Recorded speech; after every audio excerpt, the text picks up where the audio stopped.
Welcome, everyone, to the Conscious Health Podcast. I'm your host, TJ. I am a personal trainer, author, health coach, and I specialize in helping people with mindfulness and all the good health stuff like building muscle, staying active, and whatnot. And today on the podcast, I have Dr. Jim Walter with me, who specializes in moving more. And so, Jim, why don't you go ahead and give everyone an introduction about yourself, and maybe just tell us what got you first motivated into starting this movement, and just how this got started. Sure. Thanks. First of all, let me thank you, TJ, for having me on. I appreciate you building this into your message and your listeners. So, so my name is Dr. Jim Walter. I am a cardiovascular exercise physiologist.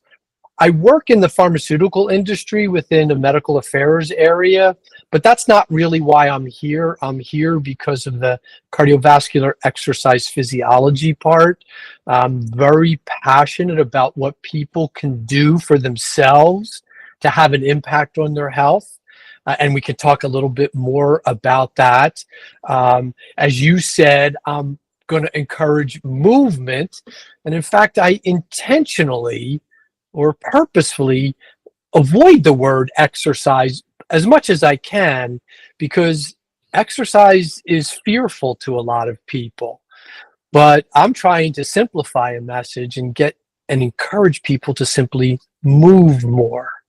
Now, what's driven me here is the fact that my father died at a very young age. He was 45 when he died from heart disease, in fact, having succumbed to his third heart attack. And so that sort of propelled me into the exercise physiology area, because I learned that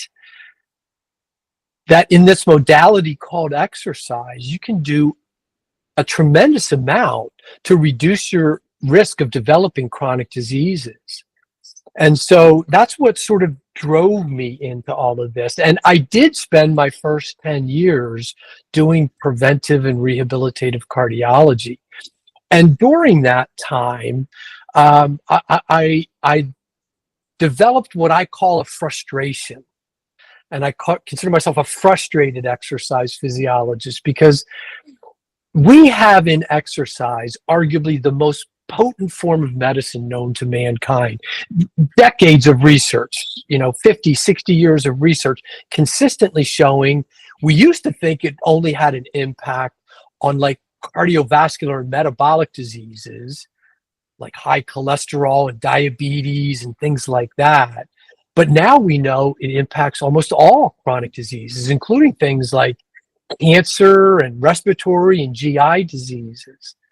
And the frustrating part for me is that if you've got this modality then that can have this enormous impact, and most people don't do it, are we sending the wrong message? And when I say most people don't do it, I'll just refer and encourage your audience to go to the website for the Centers for Disease Control and Prevention right now, or when the podcast ends, and look up physical activity. And what you'll learn is that about 60% or more of Americans don't exercise. Now, when I say that, they might be physically active, but the definition of exercise, also set forth by the CDC, is 150 minutes or more of moderate to vigorous physical activity. So about 60% of Americans don't do that. But a full 25% of Americans, the CDC will tell you, are completely sedentary, which means that they get up, they brush their teeth, they go to the bathroom, they take the trash out, and that's about all they do. And so we're trying to then get people to exercise. And I think oftentimes for most of them, when they hear that it's going to cost them 150 minutes of moderate or more activity, they become afraid, or they don't think that they can do it. So they choose to do very little. So I'm trying to take a different approach. What if we just move more? Now, that doesn't sound very sexy and exciting, But what people don't know are lots of ways, and that's what I can talk with you about as we go through the podcast, of ways that they can just do and turn simple things that they're doing normally throughout their day into moving more. So we can get into more of that, but that's sort of the backdrop for why I do this and then what my message is going to be about. Awesome. Thank you for that. Yeah, and it comes at an interesting time too doing this podcast because lately I've been thinking a lot about cardiology health, heart health. Like my wife, for example, has a connective tissue disorder that affects her heart, and so it's something I think about a lot. And what we can do, because cardiovascular disease is one of, if not the number one killer. I could be wrong. But You're right. I'm right. Okay. Yep, you're right. Yeah, 'cause I knew it was definitely up there somewhere along with cancer. So I know it kills a lot of people every year.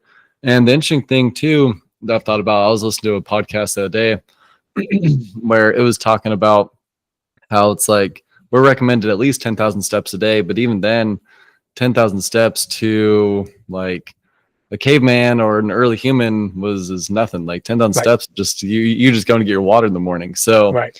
but yeah, 10,000 steps would be great, but even more would be even better.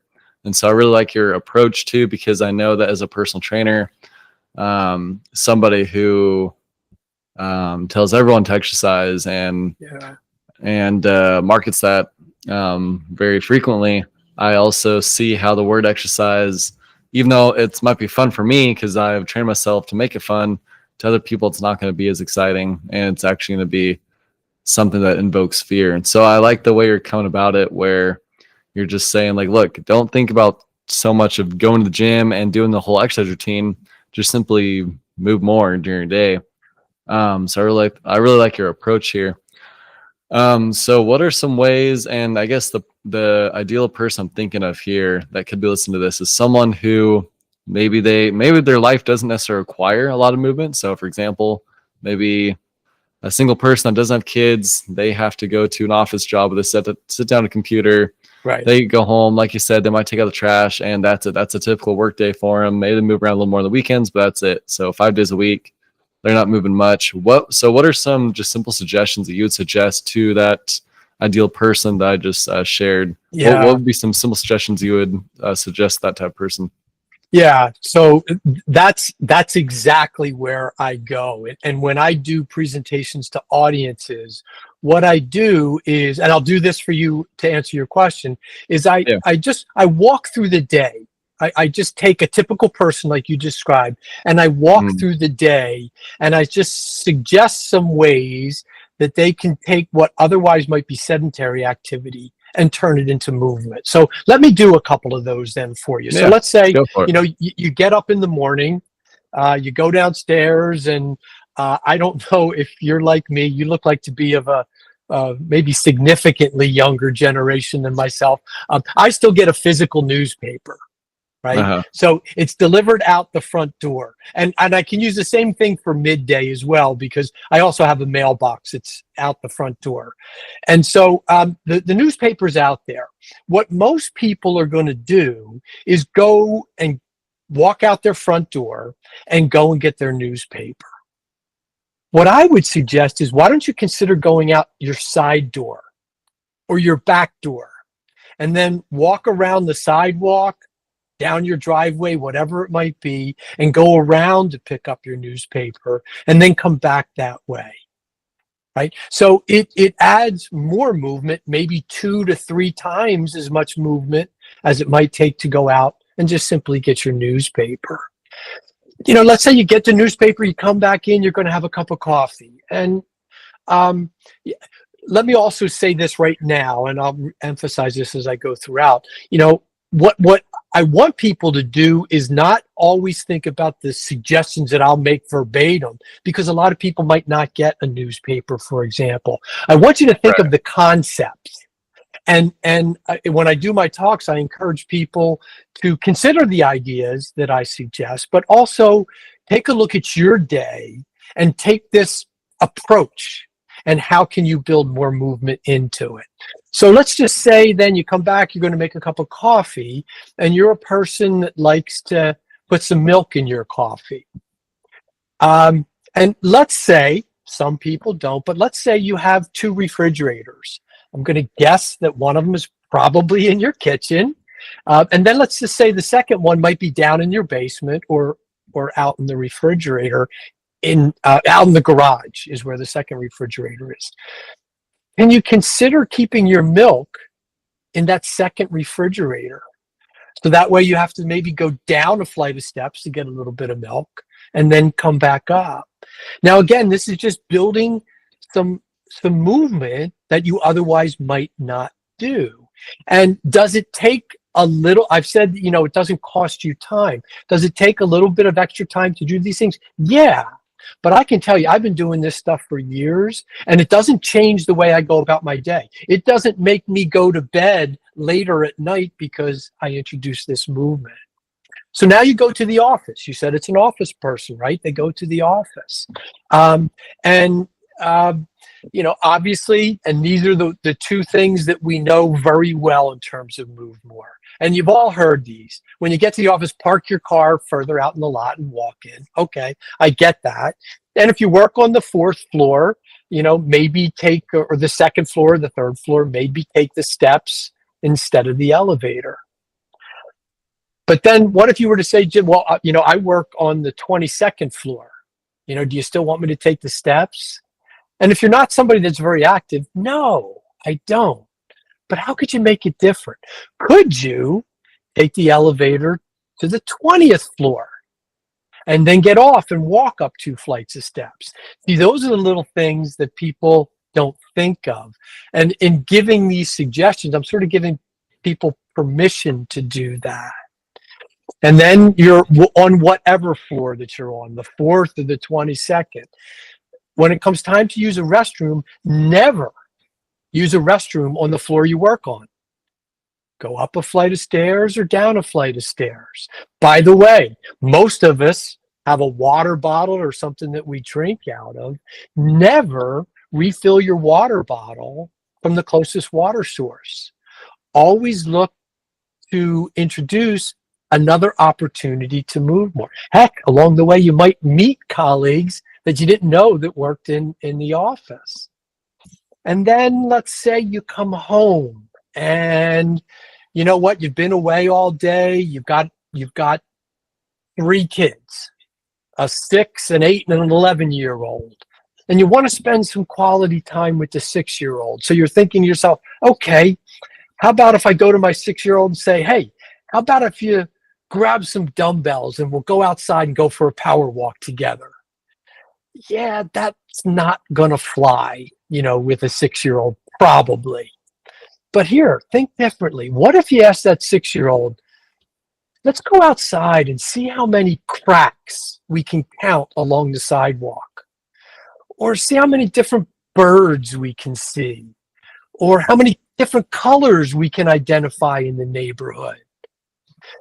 Now you're actually accomplishing 3 things at the same time. You're spending some quality time with your child. You are introducing more movement because now you're outside and counting cracks or looking for birds. And depending on what you do, you're introducing some more education. You're counting cracks or identifying birds. And then the 8 and 11-year-old has to go to their softball or baseball or soccer practice. It's these individuals that have kids in a situation like that are the first ones. They pull up to the field, they let their kids out and run off to the practice. They reach into their back seat, they pull out their lawn chair, and they sit and watch that practice. Have you ever been to a field that has a sign that says, parents are forbidden from walking around the field while their children are practicing. You must sit still in your lawn chair and not get up for any reason? No. And it's these same people will be the ones that tell you, I don't have time to exercise because I got to get my kids to their practice. When right there in front of them is a 60 to 90-minute window where they can just move around the field, not necessarily run. Now, I did that all the time, and then occasionally I'd throw my bike into the back of my SUV and ride my bike around too. So just different ways to think. One more now, you get home from all of that and you want to call your parents and check in with them before you put the kids down to bed. We all have cell phones. There's no reason to sit while you're talking to your parents. Just get on your phone. And again, don't exercise, but how about if you just meander around your house? If you do live in a colonial house, maybe go up a flight of stairs and down, but just don't sit. Now, if you take all of those suggestions, it's not going to add up to 10,000 steps that you might introduce into your day. And those are only, 5 or 6 things that I suggested. If you do a bunch of other things, maybe you're getting to 2,500, maybe 3,000, maybe a little bit more if you do more things. So you're starting to accumulate. And as well as I do as a trainer, that we used to think that you had to do a designated amount of activity in one shot. We know very well now we can break it up into segments. And that's all I'm doing. So looking for ways to replace being sedentary with an opportunity to move. Awesome. Wonderful. Well, it's interesting as you brought that stuff up because I incorporate a lot of these things already. So for example, where was I? I was somewhere just the other day. I was with my family. We were about to take the elevator somewhere. I was like, wait. I was like, hold on, let's go take the stairs. And so then we all took the stairs, and I went up the stairs, even though everyone was not super happy to do it. I just had to motivate them to do it. Yeah. Or for example, at work, I usually purposely choose to work jobs where I do have to move, because of course that's what's going to keep me living longer. But sometimes when I have to, like I currently work in a mental hospital, and so sometimes when I'm there, if I'm not necessarily walking around helping patients, whatever, and I'm at a part of the day where I'm supposed to just be sitting down doing paperwork, whatever, sometimes I'll take a break. And if you're not, everyone's able to do this, but some people will be, is you can just use simply the edge of a table, put your arms on it, your back towards it, and you can do dips using your triceps. And so that's, even though I might get some weird looks, after a while, of course, everyone's used to it. The patients, doctors, whoever, nobody really cared. So there's a little bit of takes a little bit of courage to do seemingly strange things in a work environment, but there is things you can do, or like just body weight squats, calf raises, or even push-ups if you don't have much to do at work. And there's a lot you can do. Think of the educational opportunity you've just created, because you're right. These people look at you like you're weird, and they might say, TJ, what are you doing? And then you can take a minute and stop and educate them, which is what I do all the time. Hey, listen, you've been told 10,000 steps or whatever, but every little bit of movement we do helps. So that's what I'm doing. I'm just taking a moment here and changing being sedentary with that. I catch myself all the time as well. So you just said you caught yourself going to it just happened to me a couple of weeks ago. My office right here, I'm up on the second floor in our house, and my son was down in the kitchen, and I had to tell him something. What are most people going to do? You're going to walk to the top of the stairs, and you're going to yell down. My son's name is Dylan. Hey, Dylan. And, tell him what you're going to do. And I was just about to do that. And then I was like, oh, no, wait, stop. And what did I do? Instead of yelling down, I walked down the steps, went into the kitchen, told him what I needed to tell him, and then walk back up the stairs. So you're looking for these things to do. And by the way, I also want to emphasize that these concepts, it sounds like that they're really designed, and this concept is really focused on people that really don't move very much. And that is true, but it works for everybody. And that includes someone like yourself, because we can't move too much. We know that we can't move too much. And I'll share a personal experience. I was a basketball player in high school and college, and then you learn that when you're older, that in order to continue to play basketball, you need 9 other people, and then to do something like run, all you need is a pair of sneakers. So, like a lot of people, I transitioned from that, and for no particular reason, I just started running. It's sort of like a Forrest Gump story. I just started running a little bit, ran a 5K, then a 10K, then a half marathon. And before you knew it, I was running marathons, and I ran several of them, 6 or 7 or something like that. And so you might think, well, the concept of moving more doesn't pertain to me because I'm running in marathons and stuff. Well, one of the outcomes of running those marathons resulted in me developing a really, really bad case of bilateral Achilles tendonitis.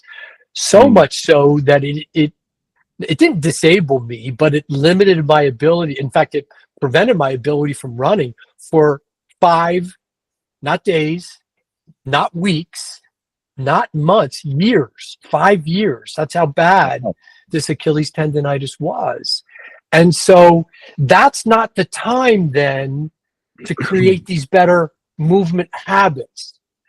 Yeah. So if I had them, and I didn't have this mindset back 25 years ago when I was doing it, but it's one of the things that helped contribute to it.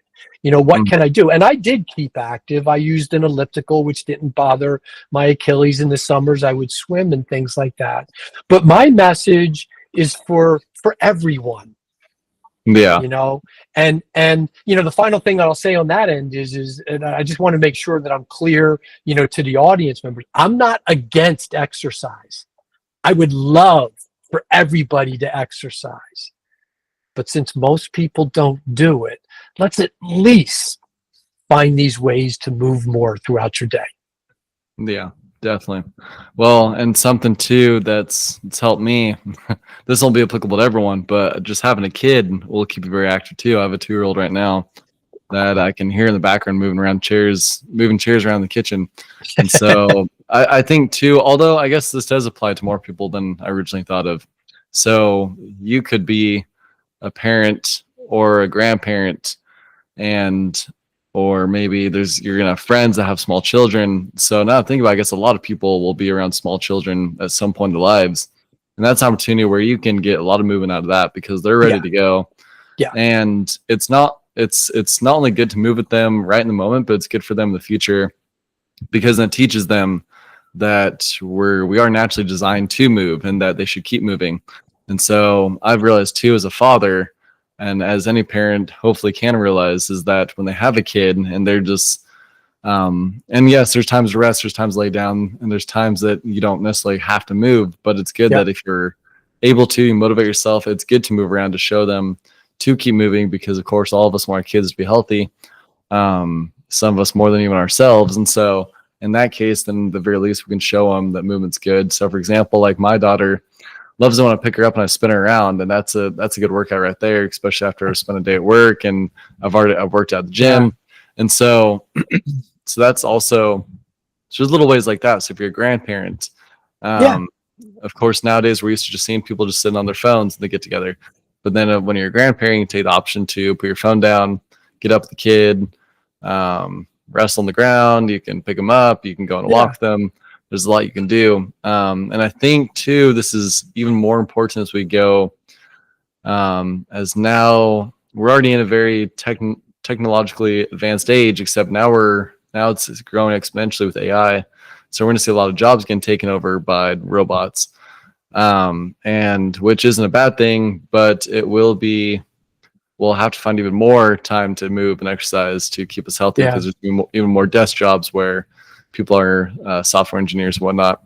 And so, and then eventually robots are, I mean, this is just total guess here. This is what it's looking like though, is robots are going to take over the more physical jobs like working in a warehouse, which I've done plenty of in my life. And so I think especially as those jobs slowly disappear, it's good to keep moving.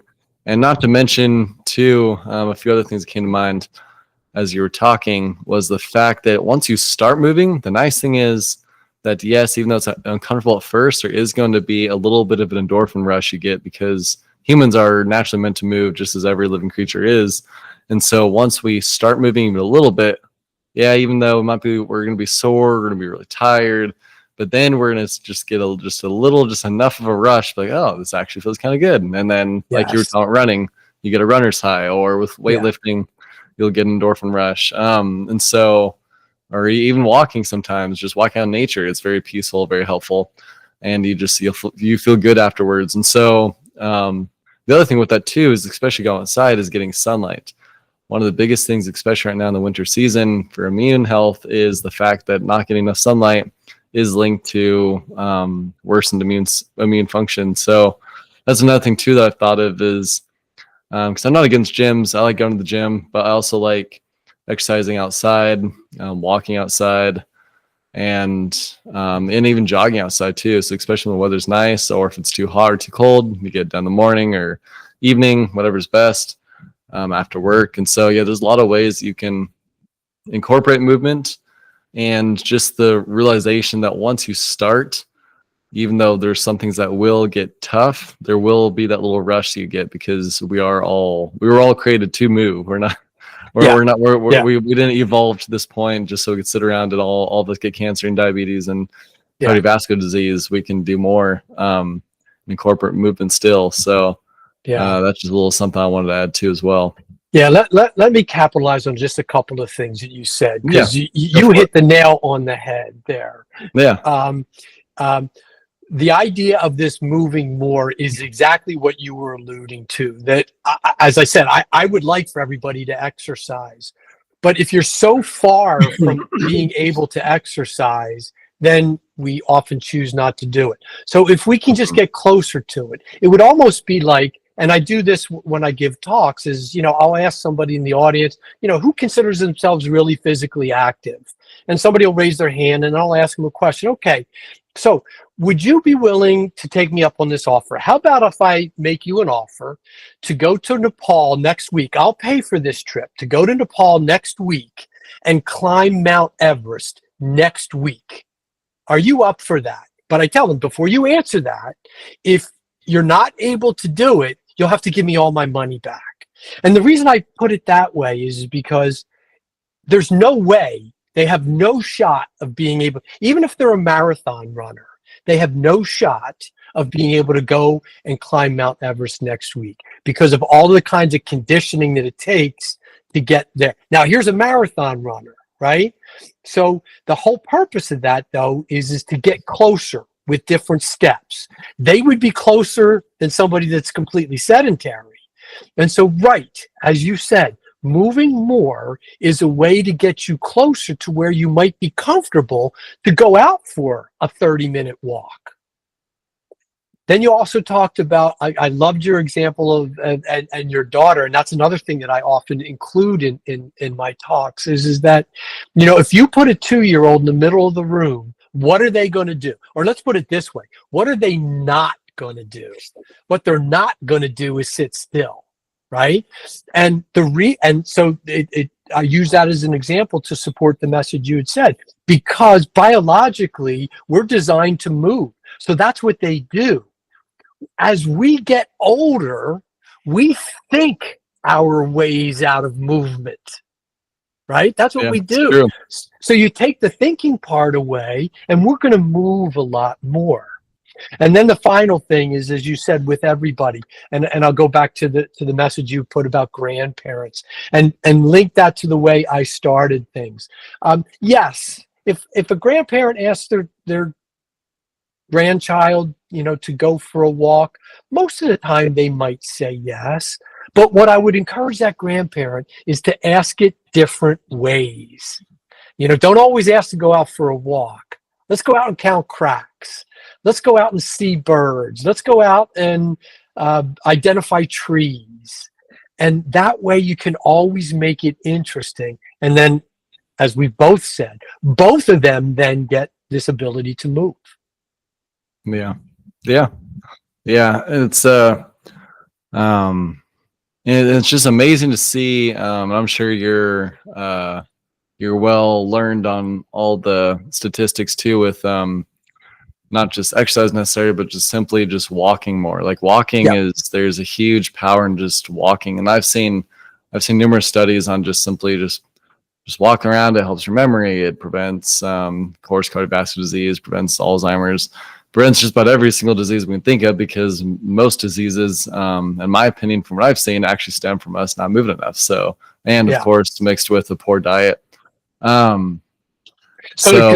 Before we move on from that topic, so let me, as a scientist, so let me give you 2 data points. Okay. Yeah. So in about 5 years ago, in 2020, I'm sure you've heard of the Mayo Clinic, right? In Rochester, Minnesota. One of the publications that comes out of that institution is called the Mayo Clinic Proceedings. And in 2020, they published an article that identified that just the simple act of replacing sitting with standing, now not just once, but multiple times throughout your day, but just replacing sitting with standing, resulted in small but statistically significant decreases in fasting blood sugar and body fat mass. And then a couple of years after that, in the Journal of the American Medical Association, it cited, again, you mentioned the 10,000, it cited that the addition of as little as 2,000 steps, but up to 10,000 per day, was associated with 8 to 11% fewer deaths and less heart disease and cancer in those individuals. And then people that used those steps and maybe walked a little bit faster got even better benefits. So we're not looking for monumental changes. Simple changes, cumulatively, every day, throughout the day, week, month, and year, can add up. So since you brought up that point, I just wanted to give you 2 data points for your listeners to hang their hats on. And there's many more, many more.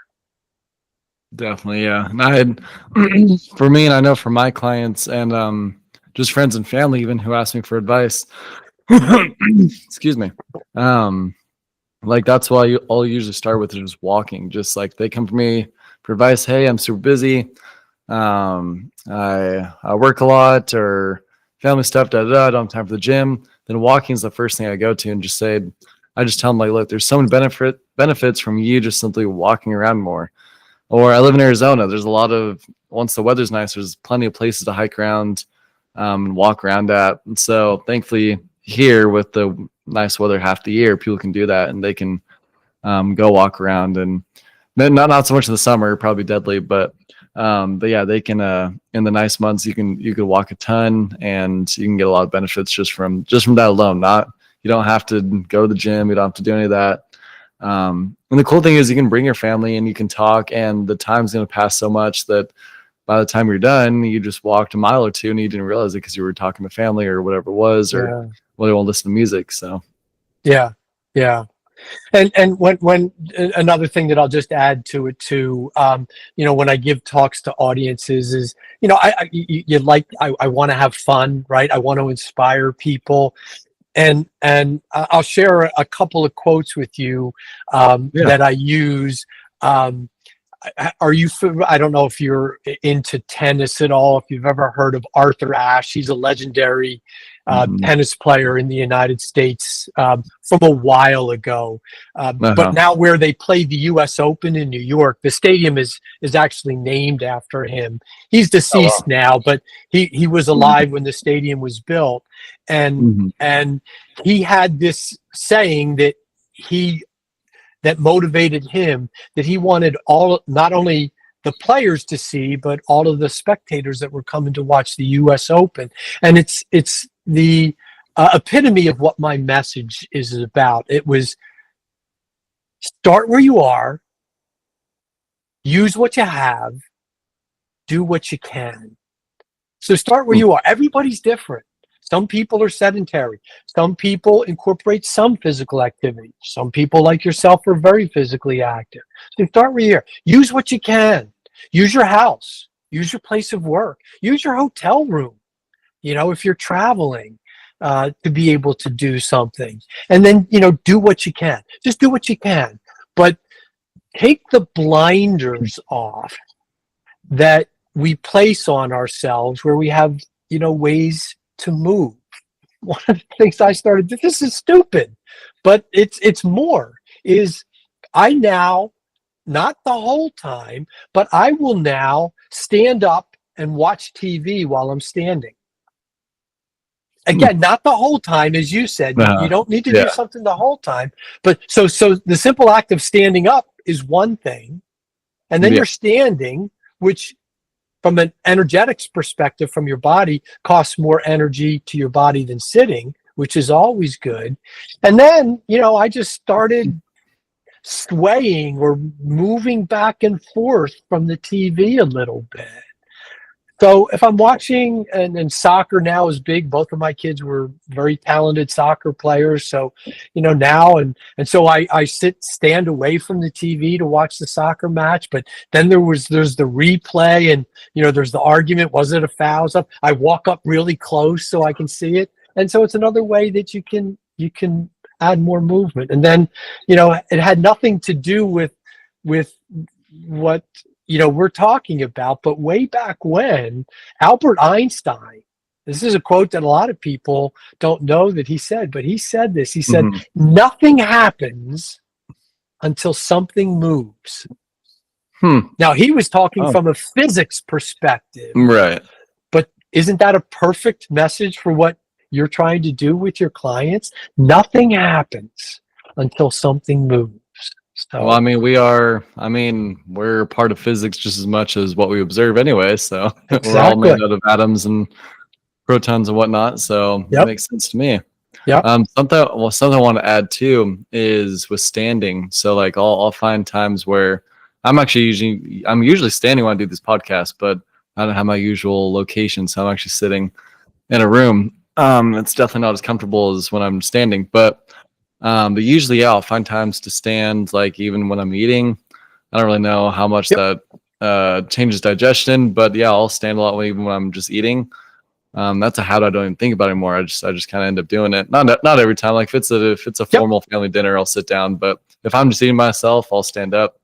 But one thing that's good too to think about standing is you got to think as you get older, when older people start to fall down. It's usually because an atrophy with your abs, with your lower back, with your legs, and so you're using all that to even to sit without a back support. You're using all those things, but standing is even better because then, of course, you're using your calves, your ankles, hamstrings, quads, all that. So you're also using all that to keep yourself steady.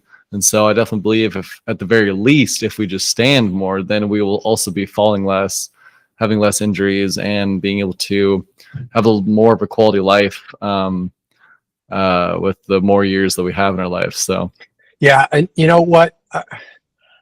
I want to say this, emphatically. You are so right. And it's so simple. And yet we can't get people to adapt these things. But yes, you are so right. Standing is energetically more costly to us. It involves muscles, and where it's not muscular training, it is involving muscle contraction. And yes, it'll slow the rate of muscle atrophy, if not prevent it from happening more so. And so that message is 100% consistent with mine. Yes, exercise, please. But if you're not going to exercise, at least move more and stand more. Yeah, we're going to learn, and you probably know this as well as I, we're going to learn that you've probably read articles or have heard things alluding to sitting as the next smoking. Yeah. Right. Yep. So we've heard that alluded to now. I'm going to tell you that in 10 years, there's going to be solid scientific evidence to support that. There's some now, but a lot of people think, wait a minute, smoking, that is deadly. Well, you know what? So is sitting. And I too generally stand for these things. I sometimes force myself to sit, which I'm doing now, because I might move while we're talking, and that doesn't look good on the video. So, Uh-huh. but yeah, I do that too. I have one of those walking pads. This is a desk that I use for things like this. I call this my personal desk. Over my shoulder, you can see my work desk, and that's one of those rising desks. And Yeah, I've got one. those are usually my favorite. Yeah, I've got this desk here. I do have one of the Veridesk things, so I can stand while I'm here. But I Oh, have man. the walking pad under that, and I go back and forth during the day. To check my personal email here, to do my work email over there, and I just try to keep myself in motion as much as I Yeah. can. Oh yeah, definitely. Awesome. Well, I think we're gonna go ahead and close it up soon. But is there anything, any, I guess, final comments you would have for the audience? And then after you shared that, you can go ahead and share with us, where can we find out more information on you, Jim, and where just any resources that you would want to share that could help people Yeah, after they listen to this, and if they want to take any next steps, if they want to learn more. So yeah. go ahead and do that. Yeah. So I'll start by saying I'm going to take a quote that you've probably heard, and I'm going to remanipulate it using my own words. And this was from John F. Kennedy during his inaugural address. And I'm going to suggest that people ask not what your healthcare provider can do for you, ask what you can do for your health. And so this whole message of moving more is a way that people can take more responsibility for their own health. So that's what I would encourage them to do. People can find me. I have a website. It's my name, JimWalterSpeaks.com. I can be reached if you want to email me at jim@JimWalterSpeaks.com. And if you go to my website, you'll hear some of the stuff that I've talked about during this podcast. But what I also do is post and rotate what I refer to as these move more moments, several of which I've shared during the podcast as ways that people can introduce more movement, like going to the top of the stairs and not yelling down, but walking down.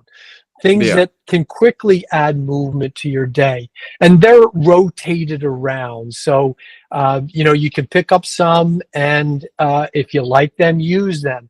But the final thing that I'll say is if people like this concept, if the suggestions that I make work for you, great.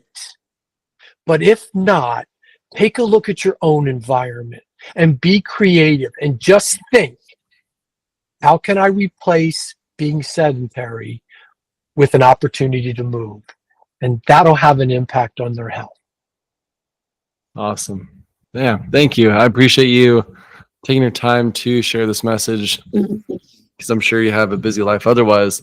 But I'm very thankful that you, with your expertise in the field, having a PhD and whatnot, and use that knowledge to spread to other people. I appreciate you doing that, and taking the time out of your life to do that for other people. And hopefully this podcast finds those people who need this message right now, who could be otherwise at risk for a bunch of deadly diseases, and hopefully they can take the small step to move more, to not have to experience any of that in their lifetime.